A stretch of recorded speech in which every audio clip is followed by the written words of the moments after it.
Bonjour et bienvenue au Forum Radio J dont vous êtes l'invité du Nicolas Dupont-Aignan. Bonjour. Bonjour Frédéric Aziza. Alors en menaçant l'Europe de faire payer pour l'OTAN ou d'une guerre commerciale, Donald Trump a électrisé les pays et les peuples de l'Union. Et si face à Trump et à Poutine l'Europe se réveille, la classe politique française apparaît prise de court par ce qu'il faut bien appeler un nouveau chaos mondial. Mais au-delà, la paix en Ukraine passe-t-elle par la capitulation de Zelensky? Et où se situe le parti de Poutine en France, à l'extrême droite ou à l'extrême gauche? Et pour commencer, Nicolas Dupont-Aignan, qu'est-ce qui vous a pris d'annoncer votre 4e candidature à la présidentielle? C'était hier, au moment où tous les regards des Français sont tournés vers Washington, vers Moscou et vers Kiev. J'ai annoncé ma candidature parce que Emmanuel Macron accélère la liquidation de la France et de sa souveraineté. Je suis gaulliste, souverainiste, et j'ai beaucoup réfléchi ces derniers mois, et j'ai vu à quel point on n'arrivera pas à rétablir l'ordre, contrôler l'immigration, sauver notre agriculture, notre industrie, si on ne remet pas en cause l'Union européenne, qui est aujourd'hui dans une fuite en avant effrayante. On va parler de l'Europe et justement de... Mais c'est lié à la souveraineté. Ouais. Et j'ai annoncé ma candidature parce que je pense qu'il y a besoin d'un candidat indépendantiste. C'est ce que vous dites depuis 4 présidentielles. Eh bien justement, à la différence d'autres hommes politiques, je crois que j'ai de la constance. Et ce que j'ai annoncé, malheureusement, arrive. Je préférerais que cela ne soit pas le cas. Mais malheureusement, ce que j'ai annoncé arrive, c'est-à-dire qu'à force d'abandonner des pans entiers du pouvoir des Français, parce que la souveraineté, c'est quoi? La souveraineté du peuple. C'est la démocratie. Ouais. À force... Vous me posez une question, j'y réponds.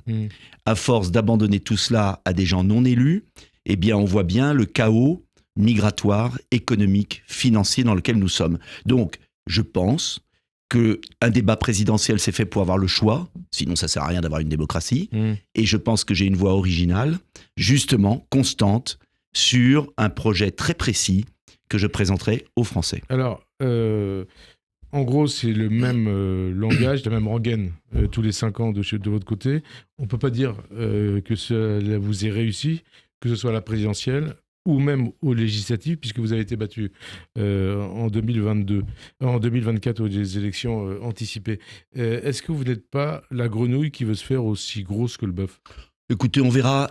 Vous savez, chacun a sa façon de procéder. Vous êtes une radio qui n'est pas aussi importante que RTL ou France Inter, et pourtant vous existez, parce que vous avez quelque chose à dire. Et donc, cet argument, vous êtes petit, taisez-vous, c'est pas la démocratie. Non, et puis, excusez-moi, il y a des petits qui progressent, et puis il y a des circonstances, et puis il y a des événements.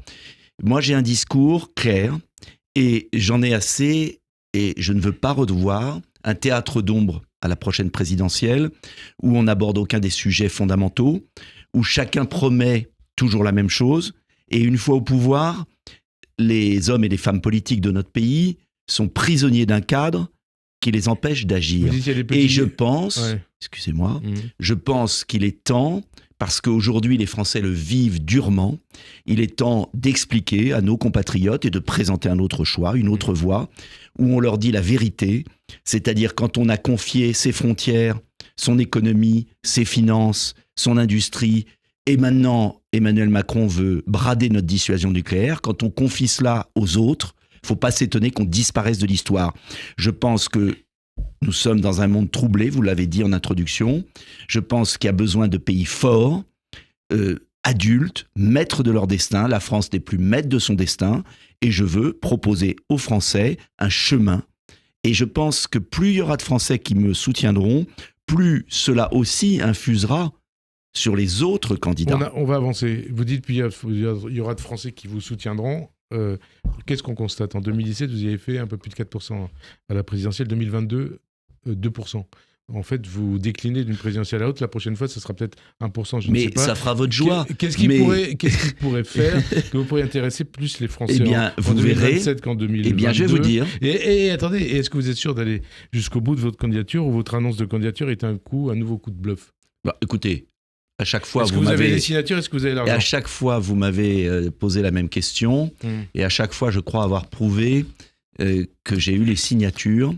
Parce que j'ai énormément de maires notamment de communes rurales françaises qui n'ont pas perdu le bon sens, notamment le bon sens paysan, et qui savent que quand on est maître de son destin, on est plus fort que quand on est soumis aux autres. Et ce réseau des maires qui me sont fidèles depuis des années, à chaque présidentielle, ont été présents. Et j'espère qu'ils seront présents cette fois-ci. Et le deuxième point que vous soulevez, qui est un point important, justement, je pars tôt parce que je suis de plus en plus suivi sur les réseaux sociaux. La semaine dernière, il y a eu un peu plus de 4 millions de personnes qui ont regardé mes vidéos sur tous les réseaux sociaux. Il y a une explosion. Pourquoi ? Parce qu'ils voient que j'ai un discours qui correspond. Vous me demandiez la raison pourquoi ça ne baisserait pas ou ça augmenterait. C'est que je crois qu'aujourd'hui, les Français ont pris conscience qu'on ne pouvait plus continuer comme ça dans ce marécage politicien avec François Bayrou, avec un président qui a perdu les élections, qui se maintient au pouvoir, avec Donald Trump d'un côté, Poutine de l'autre, la Chine. Et on voit bien que le discours de souveraineté, c'est-à-dire le discours d'indépendance, sera, et en tout cas j'essaierai d'en faire, la grande question de la présidentielle de 2027, parce que c'est la question centrale. L'Europe. Et je peux ajouter quelque chose ? Vas-y. Pourquoi tous les pays du monde auraient le droit de défendre leur souveraineté, sauf la France ? Bon, on va parler de la France. Non, mais j'insiste là-dessus. Le Maroc, l'Algérie, Israël, le Japon, les États-Unis, bien sûr, mais des pays plus modestes, Singapour, la Suisse, tous les pays qui réussissent économiquement, qui se défendent, qui ont une défense, qui sont fiers d'eux-mêmes, sont souverains. La France s'est couchée depuis 20 ans devant un aréopage de technocrates corrompus à Bruxelles et est en train de sombrer. Faut-il redouter... Donc il y a un moment, il faut dire les choses aux Français, leur dire la vérité. Enfin, ce que je crois être la vérité. L'actualité ukrainienne Trump-Poutine. Est-ce qu'il faut redouter ce nouvel axe Trump-Poutine qui est en train de se constituer ou au contraire s'en féliciter ? C'est une chance pour l'Europe. Une chance, c'est-à-dire ? À condition, bien sûr, de savoir la saisir. D'abord, premier point, parce que c'est une affaire grave. Enfin, vous dites une chance, Trump. Mais Attendez, je précise les choses. Il menace de faire payer l'Europe pour l'OTAN et il menace aussi l'Europe d'une guerre commerciale. Est-ce que les États-Unis sont ainsi dans leur rôle et en quoi c'est une chance pour l'Europe ? J'ai pas dit que c'était une chance, la guerre commerciale.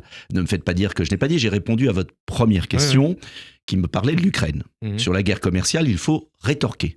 Et je suis pour des droits de douane, même nationaux. Poutine. Donc, je reviens sur la première question, parce que vous êtes plus intelligent que moi et vous agitez les questions et je ne peux pas répondre en même temps à deux questions différentes.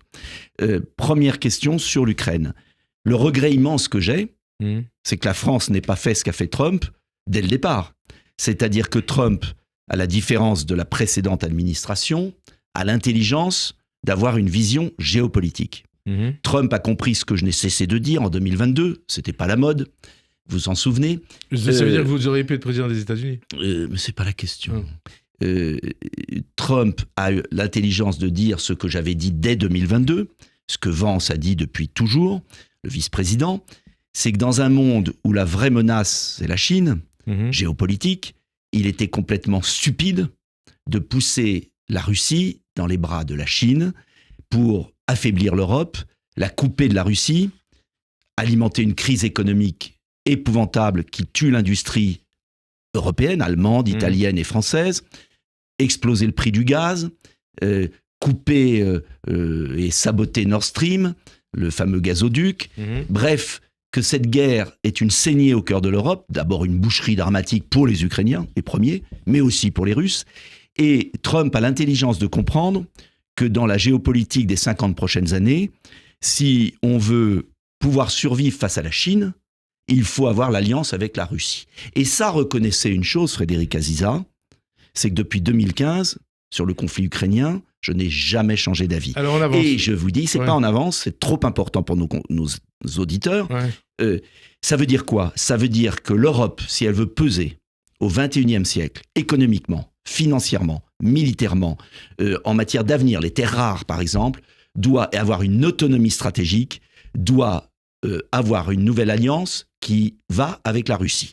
C'est ce qu'a compris Donald Trump, qui va le faire, malheureusement à cause de l'inconscience, de l'incompétence de nos dirigeants européens, va le faire sur le dos des Européens. Moi, j'aurais aimé que la France le fasse. Et si la France avait été l'arbitre dès 2022, comme je l'avais proposé à la place de la Turquie, parce que la négociation de paix qui a abouti, elle a eu lieu à Istanbul. Laissez-moi vous poser des questions, parce qu'il faut qu'on avance. Je sais, mais avancer, il faut expliquer. Mais si vous me demandez mon point de vue, mais rassurez-vous, je vais me taire.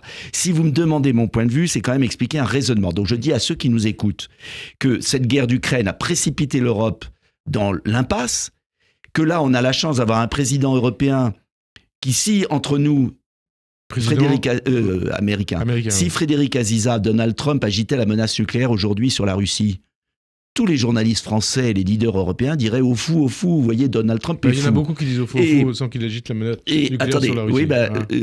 En tout cas, c'est Donald Trump qui veut la paix, dans l'intérêt de l'Europe. Il veut et c'est les dirigeants.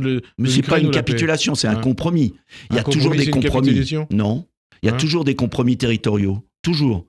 Et dans ce conflit... c'est pas un compromis si on donne tout à la Russie. Mais non, pas du tout. On donne pas l'Ukraine à la Russie, ça veut dire quoi ?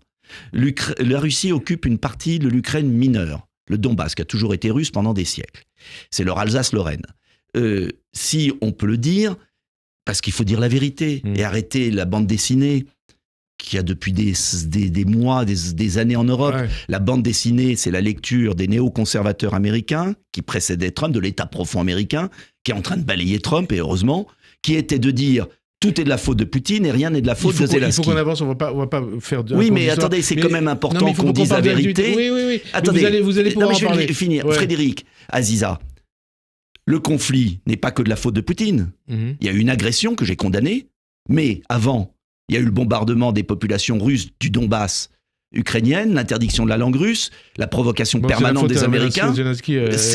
Les fautes sont partagées. Non, et Trump le dit. Je crois pas. Et ça gêne. C'est curieux, ça gêne. Que les fautes soient partagées. Et bien moi je vous le dis, les torts sont totalement partagés. Je vous dis que c'est pas le cas. C'est totalement partagé. Ce n'est pas le cas. C'est curieux. Alors attendez. Attendez, Trump, un allié ou un ami de la France et de l'Europe ou pas ? Il n'y a pas d'allié.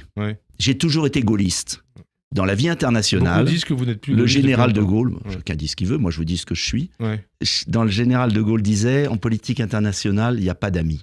C'est pour ça qu'il a fait sortir les Américains de France, en sortant du commandement militaire intégré de l'OTAN, qu'il a renvoyé les soldats américains qui étaient en France en 1966. C'est pour ça qu'il a bâti la force de dissuasion nucléaire, et c'est pour ça qu'à la différence de tous les hommes politiques qui aujourd'hui dominent et gouvernent depuis des années, on avait une France indépendante. Moi, je veux offrir aux Français une France indépendante. Ceux qui nient la menace russe se trompent. C'est ce qu'affirme aujourd'hui le ministre des Armées, Sébastien Lecornu, dans la tribune dimanche. Il a raison ou pas ? Il a complètement tort. En fait, c'est impressionnant. Est-ce que vous considérez qu'il y a une menace russe ? Non. Sur l'Europe et la France ? Sur l'Europe et la France, absolument pas. Donc c'est un fantasme. Est-ce que la Russie est un adversaire ou pas ? La Russie est ni un allié, ni un adversaire. Elle doit être, à terme, redevenir un allié. Et je vous dis une chose, ce qui est extraordinaire... Quand la Russie a été un allié, si je peux... ça remonte à la Seconde Guerre mondiale, face aux nazis. Voilà. Et les croix gammées, elles sont sur leurs uniformes ukrainiens aujourd'hui. Alors, ça suffit. Parce que mes parents ont connu cette guerre. Et moi, avoir un Zelensky et un pouvoir ukrainien qui admire Bandera, qui a été le complice d'Hitler, qui a massacré 50 000 juifs, et quand on oublie l'histoire, et Arnaud Klarsfeld le dit assez, et je le remercie. Arnaud Klarsfeld, heureusement qu'il est là. Heureusement qu'il est là, Arnaud Klarsfeld. Je ne suis pas certain. Pour rappeler l'histoire. Il faut rappeler aussi que 7 millions d'Ukrainiens ont combattu avec les soviétiques les dirigeants ont combattu avec Hitler. Et aujourd'hui, il faut quand même le savoir, nos auditeurs doivent le savoir, le président du Parlement ukrainien, c'est pour ça que j'ai pas été à l'Assemblée l'écouter quand j'étais député, honorait Bandera. Honorait Bandera le 1er janvier 2023. Donc, les choses sont dites. Les choses sont dites, mais je suis pas d'accord avec vous. Est-ce que je peux finir sur Monsieur Lecornu ? Je précise que on n'est pas d'accord avec vous. C'est normal. Chacun son avis. L'histoire, elle est claire. Bandera était du côté d'Hitler et a massacré les Juifs. Mais on peut pas comparer Zelensky à Bandera. Il l'admire en tout cas. Et il le loue. C'est pas vrai. Il a donné la première avenue, les Champs-Élysées. D'accord. Les Champs-Élysées. Attendez, un instant. Oui, on connaît l'histoire. Non, excusez-moi, nos auditeurs le connaissent peut-être pas. Mais il faut qu'on avance. Les Champs-Élysées de Kiev ont été nommés Bandera par Monsieur Zelensky. Ouais, d'accord. Voilà. Allons-y. Je termine sur Monsieur Lecornu, c'est bien plus important encore. Moi, j'estime qu'il y a 2 menaces existentielles pour la France. Et j'aimerais que Monsieur Lecornu s'en occupe davantage. C'est l'immigration qui submerge la France, c'est l'islamisme terroriste, et ce sont les narcotrafiquants qui tiennent les quartiers.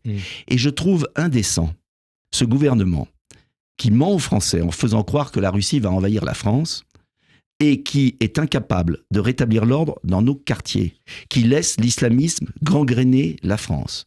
Alors, la première menace, elle est chez nous. Deuxième menace existentielle, c'est la faillite financière. C'est l'épargne des Français qui est en danger. Alors, on va en parler, on ne va pas griller les étapes. Non, mais j'aimerais qu'on revienne sur Terre. Et je voudrais répondre sur Monsieur Lecornu. Ouais. Moi, je ne sous-estime pas la force... qui aussi annonce qu'une enveloppe de 195 millions d'euros pour aider l'Ukraine sera financée par les intérêts des avoirs russes gelés. En attendant, je voudrais dire à Monsieur Lecornu, si la Russie était si dangereuse pour la France, elle aurait pu conquérir l'Ukraine. Elle a mis 3 ans pour tout juste arriver au Donbass. 3 ans. Elle est épuisée. Deuxièmement, heureusement qu'il y a les forces de l'OTAN en Pologne et en Roumanie, parce que M. Lecornu et M. Macron font semblant, parce qu'ils savent très bien, de ne pas comprendre que la Pologne, la Roumanie sont dans l'OTAN et que la disproportion des forces entre l'OTAN et la Russie est telle que jamais Poutine n'osera attaquer l'OTAN. C'est pas la même chose. L'Ukraine est une terre neutre. Jacques Chirac avait proposé la démilitarisation et la neutralité de l'Ukraine. C'était sage. C'est ce que va faire Trump. Vous verrez, c'est une zone qui est tampon, qui a été russe pendant des siècles, qui est maintenant n'est plus russe. Il faut laisser l'Ukraine sans l'OTAN, et la sagesse de Trump l'a proclamé. Il faut laisser l'Ukraine comme zone tampon. Il faut que nous, OTAN, pour ceux qui sont dans l'OTAN, et la France de manière indépendante, renforcent leur défense de manière intelligente. Mais il faut arrêter le fantasme qui ne vise qu'à faire peur aux Français et à les détourner des vrais périls du pays. Le vrai péril du pays, c'est l'islamisme grandissant, ce sont les narcotrafiquants, c'est notre dette. Alors occupons-nous de notre pays avant de donner des leçons aux autres. Vous considérez que Emmanuel Macron veut faire peur aux Français ? Je considère qu'Emmanuel Macron est un homme dangereux. Pourquoi dangereux ? Qui veut faire peur aux Français, qui manipule l'opinion pour essayer de survivre politiquement en cette fin de mandat. Mais pire, je pense qu'Emmanuel Macron, qui est un homme intelligent, dangereux mais intelligent, c'est ça le pire, en fait a compris que notre pays était au bord d'une crise de la dette terrible. Nous ne sommes pas à l'abri d'un krach monétaire sur la dette française, qui peut arriver dans les semaines qui viennent, tant le budget de l'État n'est plus tenu. Et je pense qu'Emmanuel Macron veut cacher cette faillite en instrumentalisant la guerre pour dégager des forces d'endettement supplémentaires au niveau européen. Alors, attendez, si vous l'avez écouté, parce que je l'ai écouté à minuit moins le quart, le jeudi soir à la suite du sommet européen, et j'ai tout compris, parce qu'Emmanuel Macron nous a parlé de la formidable capacité d'endettement de l'Union européenne. C'est-à-dire qu'après avoir mis sur le dos des Français plus de 1000 milliards d'euros de dettes, 1000 milliards d'euros de dettes sur le dos des Français pendant son mandat, ces 2 mandats, maintenant il est parti pour faire la même chose au niveau européen. Moi, je vous le dis, cet homme est devenu fou. Cet homme est devenu fou. Cet homme est devenu fou. Et je dis aux Français, et je suis l'un des rares, à alerter en disant, il utilise une fausse menace russe au moment où il y a la paix, complètement paradoxal, pour vous faire les poches. Vous faire les poches. Et vous allez voir que bientôt, il y aura un prélèvement sur l'épargne et que je mets en garde les Français sur leur épargne. Avec cet homme-là, vous pouvez avoir un prélèvement sur l'épargne des Français. Donc Emmanuel Macron est devenu fou, c'est pas vous qui êtes devenu fou ? Non, je crois être assez lucide. Et je crois que beaucoup de Français qui ont regardé l'intervention d'Emmanuel Macron ont eu très peur comme moi. Ils ont eu très peur. Alors, oui. Et il n'y a pas que moi qui ai peur, ni beaucoup de Français, des millions. Il y a aussi des leaders étrangers. Monsieur Salvini, en Italie, poussait un cri d'alarme en disant... avec Mélanie. Attendez, qui est dans la coalition. On avance avec... sur des gens sérieux. Mais Emmanuel Macron et l'économie de guerre. Il cherche, Emmanuel Macron, des solutions pour porter les dépenses militaires d'un peu plus de 50 à 100 milliards d'euros par an. L'économie de guerre doit-elle être financée avec l'épargne des Français en créant par exemple un nouveau livret d'épargne ? Et doit-elle être financée aussi par les grosses fortunes sur le modèle de ce qui a été fait de manière spontanée par elle pour Notre-Dame ? On est chez les fous. C'est-à-dire ? Nous avons un déficit annuel Mhm. de 150 milliards d'euros. Mhm. 150 milliards d'euros. Plus de 5% du PIB. Mhm. 150 milliards d'euros. La dette française est au bord du non-financement sur les marchés. C'est-à-dire qu'il peut y avoir une panique sur la dette française. L'enjeu absolu, l'urgence absolue, c'est de faire des économies drastiques pour réduire ce déficit annuel. Il faudrait le réduire au minimum à déjà 100 milliards. J'ai écrit un livre, Où va le pognon, qui était prémonitoire en 2021, où j'indiquais 100 milliards d'économies. Ça, c'est l'urgence absolue. Et Emmanuel Macron veut rajouter 50 milliards de dépenses supplémentaires pour la défense. Alors Le gaulliste que vous êtes, d'après ce que vous dites, doit se féliciter de ça. Non, Hein, parce que je suis lucide. Le général de Gaulle a d'abord redressé les ça comptes. œuvre en faveur de l'indépendance de la France. Non, il y a 2 points fondamentaux. La France est déjà le pays d'Europe qui a le meilleur taux de défense, c'est-à-dire qui dépense plus de 2%. On a déjà fait un effort. Et les Français ont toujours payé leur défense grâce au général de Gaulle et la force de dissuasion, à la différence des Allemands, des autres, qui dépensaient 1%, 1,5%. Donc déjà, nous n'avons pas le retard des autres. Mhm. Ne confondons pas la France avec l'Allemagne et les autres. Donc la France a pris de l'avance et heureusement, a augmenté son budget de défense régulièrement. Laissez-moi vous interrompre. Et je 30 finis secondes. mon raisonnement. Laissez-moi vous interrompre 30 secondes. Attendez, je peux finir juste Allez-y, un instant. rapidement. Donc, la France n'a pas besoin d'augmenter de 50 milliards encore dans la minute. La France a la force de dissuasion, si on ne la partage pas, bien sûr. Deuxième point, la France est en faillite. Mhm. Donc, j'estime que l'enjeu, c'est bien sûr d'avoir une défense forte, et j'ai toujours été pour une augmentation progressive de notre outil de défense. Je ne suis pas pour le brader. Mais à ce moment-là, il ne faut pas brader la force de dissuasion, puisque c'est notre assurance vie. Et deuxièmement, j'estime que le général de Gaulle, comme tous les gens sérieux, quand vous voulez avoir une défense forte, vous avez des finances saines. Alors, Est-ce que vous croyez qu'un ménage surendetté, qui a la commission de surendettement de la Banque de France, est capable d'investir ? Certainement pas. Donc, Attendez, alors, laissez-moi priorité, vous poser une question. assainissement financier, défense autonome, force de dissuasion qu'on garde à la France. Ouais. Si on fait déjà ça, cher Frédéric Aziza, Ouais. je pense qu'on sera bien. Avec une variable que vous avez oubliée, pourquoi Emmanuel Macron et beaucoup d'autres appellent à une augmentation, un doublement du budget de la défense, c'est parce que l'OTAN, c'est fini pour l'Europe. Hein, comment on fait pour remplacer ça ? Il faut une défense européenne. Hein. Non. Vous devez dire oui, une défense européenne, Non. avec une Mais dissuasion. ça ne veut rien dire. Une force de dissuasion française qui peut s'étendre aux pays de l'Union. Non. Ça serait un nouvel OTAN, quelque Non. part. Bah, si. 3 fois non. Et Oui. je vais vous dire pourquoi. Ouais.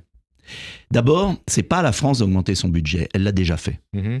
C'est pas à la France et aux Français ruinés de payer pour les autres. Mhm. C'est aux Allemands, aux Polonais, aux Les Néerlandais Allemands vont le de faire payer. aussi, ouais. Mais ils vont le faire. Eh Ouais. bien, ils vont payer pour leur défense enfin. Mhm. Donc, les Français n'ont pas à combler le retrait américain. Ils l'ont déjà fait Mhm. pour leur pays. Deuxièmement, la défense européenne, ça n'a aucun sens. Pourquoi ? Parce qu'on ne meurt pas pour les pays voisins.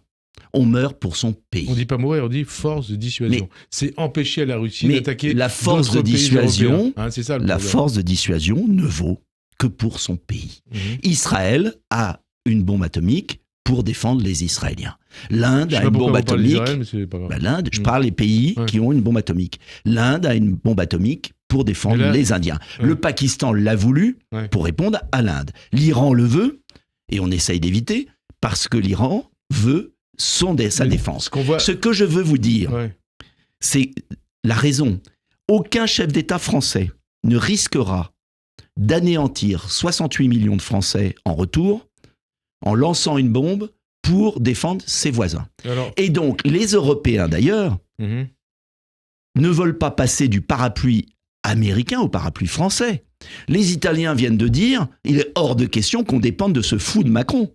On n'a pas envie de recevoir une bombe russe sur la tête Le parce président que de la République, Macron... il faut, hein, on est d'accord. Hein. Oui, Hein. et M. Salvini l'a dit, à Ouais. nouveau. Bah, Monsieur Et- Salvini, c'est pas non plus un. Non, mais ça veut Ah. dire que je suis pas le seul.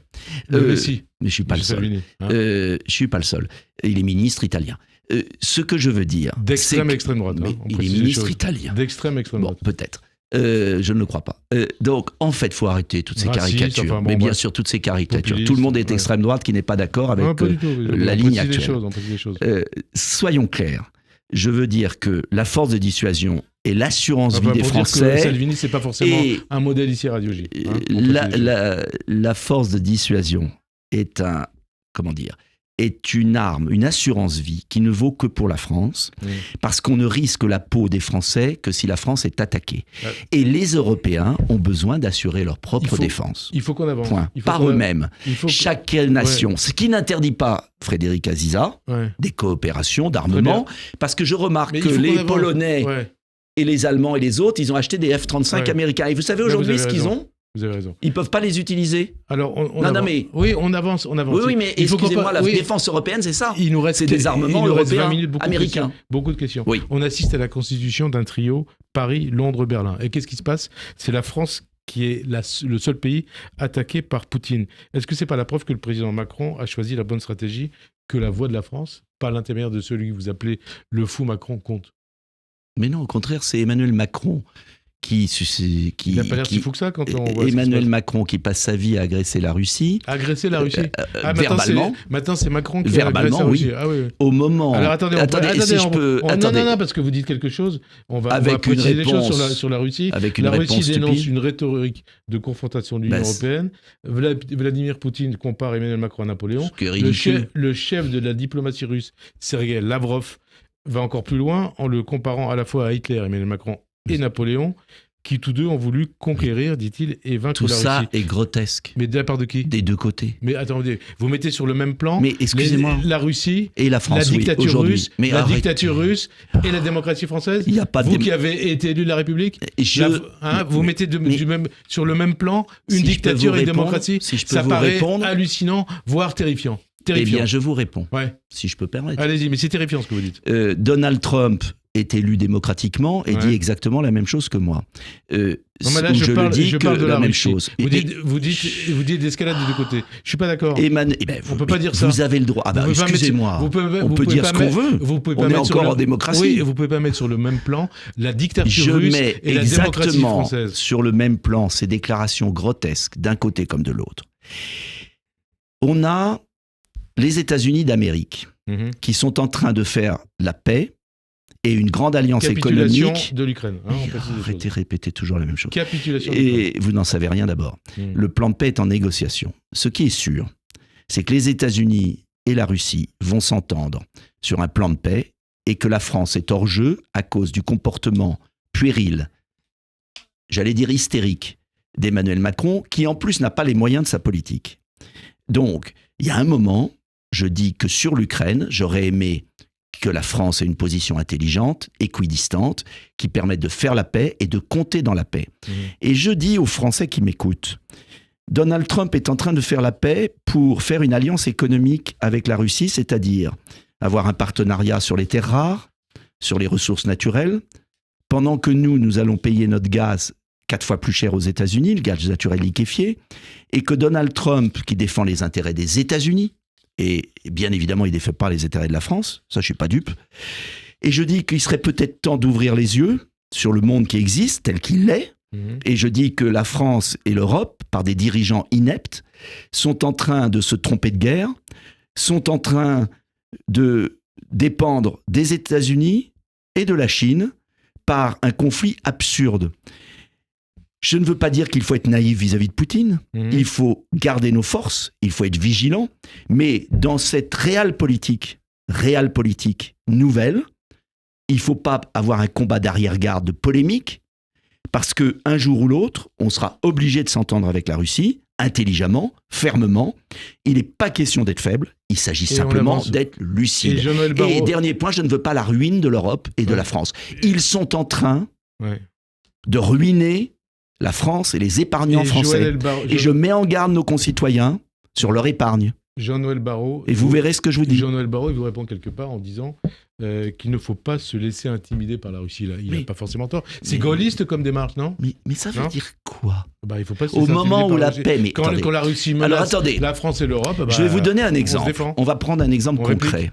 Mais Ouais. on réplique à quoi? Alors, vous voulez envoyer les jeunes Français C'est pas en ça, guerre au il faut- Donbass? il faut Non, mais on avoir- fait quoi? Il faut avoir la capacité de pouvoir défendre. Non, mais on au fait cas où. quoi concrètement? Il faut avoir la capacité de pouvoir se Mais défendre ça, au cas où. on l'a heureusement. Ah oui. On a une force de dissuasion nucléaire.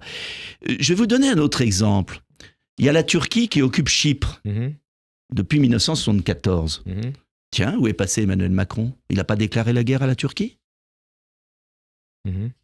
Il y a les islamistes, et il y a l'Algérie qui refuse de reprendre ses criminels, ses violeurs. Et il ne veut pas remettre encore en cause l'accord de 68. Ça, c'est concret. C'est des jeunes filles qui sont violées dans notre pays régulièrement. Et qu'est-ce qu'il fait? On va lui demander. Non, mais attendez. Non, mais il faut... La menace russe imaginaire pour distraire des enjeux concrets des Français et du délitement de la France sur le plan sécuritaire et économique, c'est insupportable pour moi. Ça veut dire que moi. vous dites plutôt Poutine que Macron?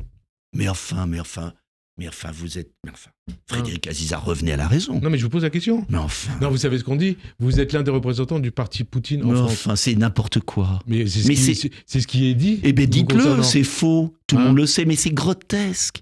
C'est comme on dit que Trump est un agent... avec Poutine, mais avec des la Russie. accointances. Je n'ai aucune accointance. Mais pourquoi vous vous couchez comme ça? Mais je me couche pas. Face à Poutine. Mais je ne me couche pas. Vous souhaitez que la France se couche? Pourquoi? Je ne souhaite pas que la France se couche. Mais qu'est-ce que c'est que ce délire?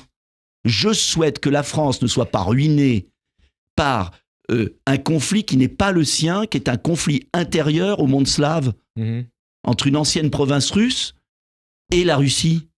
Enfin, c'est quoi ce délire? Mais vous arrêtez de m'insulter. Non, je n'insulte pas. Mais enfin, c'est quoi ce délire? Une impression que vous créez parce qu'en fait, toute personne qui a une vision réaliste des choses, qui est partagée quand même par les États-Unis, par l'ensemble des pays du monde, quasiment. À l'ONU, on a vu le dernier vote. On a des dirigeants européens qui sont en train de suicider l'Europe. Et je réagis, et c'est moi qui suis accusé d'être un complice de Poutine. J'ai rien à voir avec Poutine. L'un des représentants du parti ridicule. De Poutine en France. Mais le représentant du parti de Poutine, mais c'est la meilleure de l'année. Tout ça est grotesque. Ça veut dire quoi? Vous préférez être le représentant du parti de Trump en France? Mais je suis gaulliste français. Je n'ai qu'un souci. Écoutez, moi je n'ai qu'un souci. Est-ce qu'on peut être gaulliste et puis aller vers l'extrême droite? Mais ça veut dire quoi? Lesquelles extrême droite? Non, mais tout ça est grotesque. Ah bon? Écoutez, encore une fois, quelle est la situation de la France par tous ceux qui passent leur vie, comme vous là, à agiter des trucs d'extrême droite? Mais ça marche plus. Ça fait 30 ans que vous avez fait ça pour légitimer un pouvoir qui a détruit la France. Moi, je veux redresser la France. Vous pensez à quel pouvoir? Parce que depuis 30 ans, il y a un certain nombre de pouvoirs qui sont succédés. Mais ce sont les mêmes. Ils gouvernent ensemble. La gauche a gouverné, la droite a gouverné. Épuisés, avec un échec, ils se sont regroupés tous sous Macron. Ils ont fait 1000 milliards de dettes supplémentaires. L'insécurité est là. On a une submersion migratoire. L'industrie est en faillite. L'agriculture est en faillite. Et ces gens accusent tous ceux qui ne sont pas d'accord d'être d'extrême droite, pro-Poutine, alors maintenant pro-Trump. Très bien. Mais c'est grotesque, Frédéric Aziza. Emmanuel Macron, écoutez, franchement, mais j'entends votre réponse. C'est des questions. Franchement, revenez sur terre. Est-ce qu'on est encore en démocratie en France à pouvoir défendre la France d'une autre façon? La dictature de Poutine après. Mais non. Enfin, vous avez dressé des louanges à Poutine et vous parlez d'Emmanuel Macron comme étant un fou. Simplement qu'Emmanuel Macron, à force d'agresser verbalement la Russie sans avoir les moyens. Je crois que c'est Poutine qui a agressé la France sans avoir les moyens de sa politique, entraîne des histoires ridicules. Et j'ai condamné Poutine lorsqu'il y a eu l'agression de l'Ukraine. Et j'ai approuvé qu'on aide l'Ukraine à se défendre. En revanche, j'ai toujours dit, je le répète, que ce conflit qui est ruineux pour l'Europe, qui affaiblit les Français, aurait pu être évité. Il y a suffisamment de conflits dans le monde pour, je vous en prie, pour qu'on défende les Français. Emmanuel Macron réunit la France est en train de sortir de l'histoire. Sortir de l'histoire. Et vous comptez la faire rentrer? Oui, parce que je veux une France bien gérée, qui défende l'argent des contribuables, parce que je veux une France en sécurité, parce que je veux pas une France qui soit submergée par l'immigration islamiste. Ça me paraît beaucoup plus important que vos élucubrations sur le parti de Poutine, de Trump et tout ça. Il faut arrêter le délire. Et en tout cas, ces élucubrations trompent les Français sur les vrais défis du pays. Emmanuel Macron réuni à Paris, on continue à parler de l'actualité. À Paris, mardi, les chefs d'état-major des pays européens et alliés de l'Ukraine. Est-ce qu'il est dans son rôle? Et qu'est-ce que vous attendez de cette réunion? Rien. La gesticulation. J'aimerais que tout ce petit monde se réunisse pour améliorer la lutte contre l'immigration clandestine, les frontières passoires et les terroristes islamistes qui font des attentats en Allemagne, en France, partout. Mais ça n'intéresse pas tout ce petit monde. Voilà. Vous voyez? Non, ça les intéresse pas. Il veut même pas remettre en cause l'accord 68 parce qu'il a peur du président algérien. Alors il invente une menace imaginaire sur Poutine, mais il tremble devant le président algérien. 6 février, c'est quoi ça? 6 février 2017. Enfin, quand même. 6 février 2017, vous disiez, il n'y a qu'un chef d'État dans le monde, c'est Vladimir Poutine. Cette fascination vis-à-vis de Poutine, vous l'assumez encore aujourd'hui? Pas la fascination, j'ai dit simplement, si vous repreniez la phrase entière, que Poutine défendait son pays.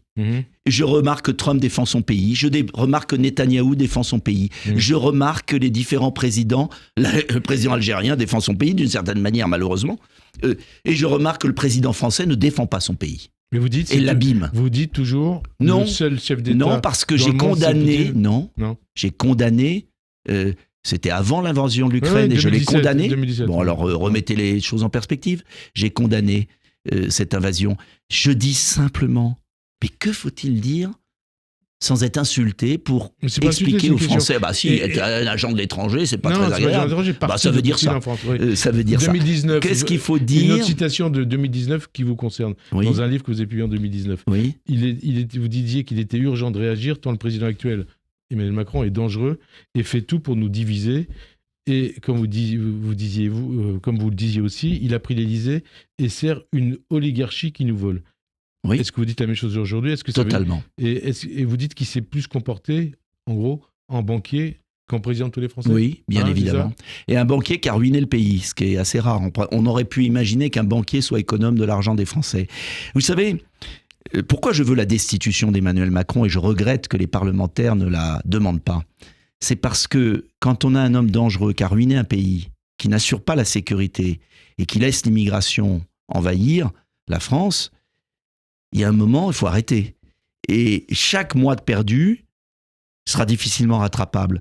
Et vous n'avez pas parlé suffisamment de la force de dissuasion, mais la force de dissuasion, elle a été payée par tous les Français depuis le général de Gaulle. Oui. Elle appartient aux Français. Et il n'a pas le droit de la partager ou de la vendre. Parce que M. Barrot a avoué cette semaine, dans une émission, qu'il voulait faire payer l'Allemagne. Ça veut dire quoi? Ça veut dire que si l'Allemagne paye notre force de dissuasion, ils auront le droit d'appuyer sur le bouton. Non, quand vous payez, vous décidez. Et le projet d'Emmanuel Macron, parce que c'est un homme qui a de la suite dans les idées, c'est de liquider la France dans une Europe fédérale. C'est libre à lui de le proposer. Mais à ce moment-là, libre à lui. Moi, je suis respectueux des opinions de chacun. À ce moment-là, qu'il y ait un référendum. Référendum avec quelle question? Très simple. Est-ce qu'on veut partager la force de dissuasion nucléaire? On peut faire des référendums sur des sujets graves. Les Français ont le droit de choisir. Ils ont le droit d'être pas d'accord avec moi. Mais en revanche, Frédéric Aziza, je ne veux pas qu'il y ait cette espèce de grand silence, d'insultes pour toute personne qui ne pense pas pareil, et de bande dessinée, de climat dans les médias français de bande dessinée. Il y avait le méchant Poutine, maintenant il y a le méchant Trump. Et la France... Il est gentil, Poutine? Il est gentil, Trump? Mais il n'y a pas la question. C'est vous qui êtes mais c'est vous qui êtes dans ce climat. Il n'y a pas de méchant et de bon. Et c'est pas indicateur. Je remarque, attendez. Poutine, c'est pas indicateur. Je remarque. Poutine, c'est pas indicateur. Je peux finir? Ouais. Je remarque que ça ne gêne pas M. Macron d'aller se prosterner en Arabie Saoudite devant MBS. Est-ce que MBS est un démocrate? Non. Bon, donc ça veut dire quoi? Je vous pose la question simplement. Mais Poutine c'est pas une démocratie parfaite, la Russie, on le sait bien. C'est un dictateur ou pas? C'est un régime autoritaire. Et vous ne voulez pas dire dictateur? Mais je peux dire dictateur, ça vous fait plaisir. Mais est-ce qu'on va voir le président chinois? Est-ce qu'on déclare la guerre au président chinois? Il ne menace pas pour l'instant l'Europe. Je vais vous dire, sur le plan économique, avec la Chine, est beaucoup plus dangereuse que la Russie, croyez-moi. Autre question. Excusez-moi un instant. Il faut aller au bout de la logique. Est-ce qu'on ne parle plus à aucun dictateur? Moi, ça ne me réjouit pas. Hein. J'ai aucune sympathie pour le régime russe, pour le régime saoudien. J'ai aucune. Est-ce qu'on ne discute plus avec personne? Vous savez ce que vous êtes en train... Vous, pas vous. C'est normal, vous me posez des questions et vous prenez à cœur les questions. Mais en fait, c'est une Europe qui est en train de disparaître de l'histoire parce qu'elle ne veut pas voir le monde tel qu'il est. On peut être attaché à notre démocratie, la défendre. D'ailleurs, il faudrait la défendre, pas fermer des chaînes de télévision par la censure, comme C8, qui a été fermée. Donc, donner des leçons de démocratie. C'est un ordre de Macron aussi c'est un ordre de Macron. Et ça montre que notre démocratie est bien malade, parce que si Poutine avait fermé une chaîne de télé, ça se saurait. Enfin, il envoie des opposants en prison, il les assassine. Il les assassine. Enfin, bon, voilà. Donc, là-dessus, je suis d'accord avec vous. Des problèmes mais vous avez raison. Je ne suis pas là pour défendre. Je dis simplement qu'on n'est pas exemplaire en matière démocratique. On donne des leçons à la France, des leçons à tout le monde, et M. Vance a eu raison de le rappeler aux Français et aux Européens à Munich. Et deuxième point... C'est votre nouveau héros, le vice-président américain ? Non, c'est pas mon héros. Les Américains défendent les Américains. Et j'aimerais que les Européens, sur l'économie, ne signent pas le Mercosur dans le dos de la France, augmentent les droits de douane, sur la Chine, d'ailleurs, sur les véhicules électriques, pour défendre notre industrie. Mais non, ça ne les intéresse pas. Une question. Donc, soyons clairs. Je demande une chose simple, que la France défende ses intérêts, que nous travaillons avec nos voisins européens, je ne suis pas anti-européen, mais que nous travaillons sur la réalité des menaces, pas sur les fantasmes. Vous dites donc, Emmanuel Macron est fou, il n'est pas à la hauteur de la situation. Marine Le Pen, elle peut sauver la France ? Eh bien, on verra son projet. En tout cas, j'ai voté Marine Le Pen et j'ai soutenu avec fierté à 2 reprises Marine Le Pen en 2017 et en 2022. Dit que vous pourriez être son Premier ministre, mais enfin, ça ne s'est pas fait. Mais elle n'a pas été élue. J'ai soutenu parce que si Marine Le Pen avait été élue présidente de la République, je peux vous dire une chose. Les Français n'auraient plus de soucis aujourd'hui sur leur épargne, la sécurité serait sans doute meilleure et l'immigration aurait été freinée.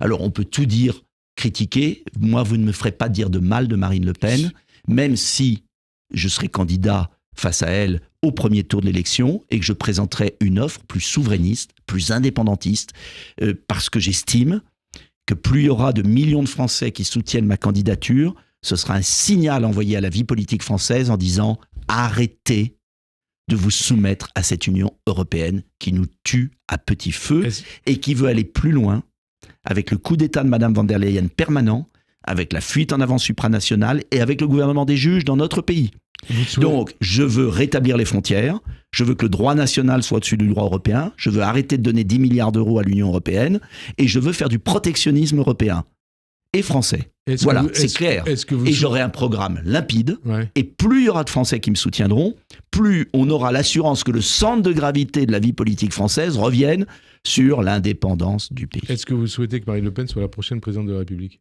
Mais je souhaite que ce soit moi, puisque je me présente. Non, mais vous savez très bien que vous le serez pas. Mais vous en savez rien. Moi aussi. Et vous savez, dans l'histoire, il peut se passer beaucoup de choses. Donc moi, je défends... Vous êtes le nouveau De Gaulle ? Je défends ma candidature indépendantiste. C'est curieux, tout le monde a le droit d'être indépendantiste, sauf la France. Et je dis aux Français qui m'écoutent, réfléchissez à ce que je vous dis. C'est-à-dire, tous les pays défendent leur droit à disposer d'eux-mêmes, mais la France n'a pas le droit, et la France doit se soumettre à des oligarques, à des technocrates, à des commissaires. Vous parlez des oligarques russes ou de qui vous parlez ? Des oligarques européens, déjà. De ce qui se passe à Bruxelles. Vous savez ce qui se passe à Bruxelles ? Des gens non élus décident, par exemple, le suicide de l'industrie automobile française. Des dizaines de milliers de chômeurs en Allemagne et en France, à cause d'une interdiction du véhicule thermique, qui est la décision la plus débile qui a été remise en cause, on précise les choses. Non, mais qui n'est pas remise en cause aujourd'hui. Elle est toujours appliquée, il y a eu un petit recul, mais il faut gagner ça. Moi, je n'accepte pas que des gens non élus, avec la complicité des gouvernements français, suicident l'industrie française. Est-ce que vous ça c'est concret. Je vais vous donner un autre exemple. Concret, on paye 30% de plus le prix de l'électricité que le prix de revient d'EDF, parce qu'on accepte un prix européen de l'électricité. Est-ce qu'il y a quand même... c'est concret. On arrive à la fin de cette émission. Oui, mais je voudrais que les Français voient que c'est très concret. Est-ce qu'il y a des choses quand même qui vous rendent optimiste quelque part ou pas ? Je vais vous dire les Français. Parce que je rencontre beaucoup de Français partout où je vais dans mon pays, que j'aime, qui commencent à prendre conscience de ce qui se passe et qui attendaient une voie claire. Et cette voie claire, j'espère que je leur apporterai. Et un projet de rupture totale avec ce système. Mais vous dites ça depuis des années, ça n'a jamais marché. Et oui, mais vous savez, le temps fait son œuvre et la prise de conscience fait son œuvre. Et aujourd'hui, on paye les résultats de 30 ans d'abandon.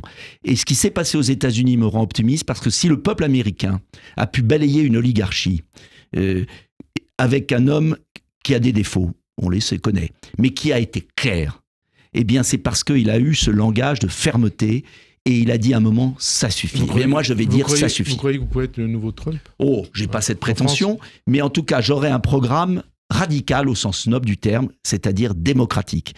On choisit rupture avec l'Union européenne, rupture avec l'oligarchie, c'est-à-dire référendum d'initiative citoyenne, autorisation du vote blanc, réduction du nombre de parlementaires, suppression des régions, grosse économie, parce qu'il faut rendre l'argent à nos compatriotes. Merci Nicolas Dupont-Aignan. Eh bien, merci. D'avoir répondu à notre invitation. Toujours pugnace, mais je vous remercie. Mais vous Bonne aussi. fin d'après-midi sur Radio J. À dimanche prochain. Merci.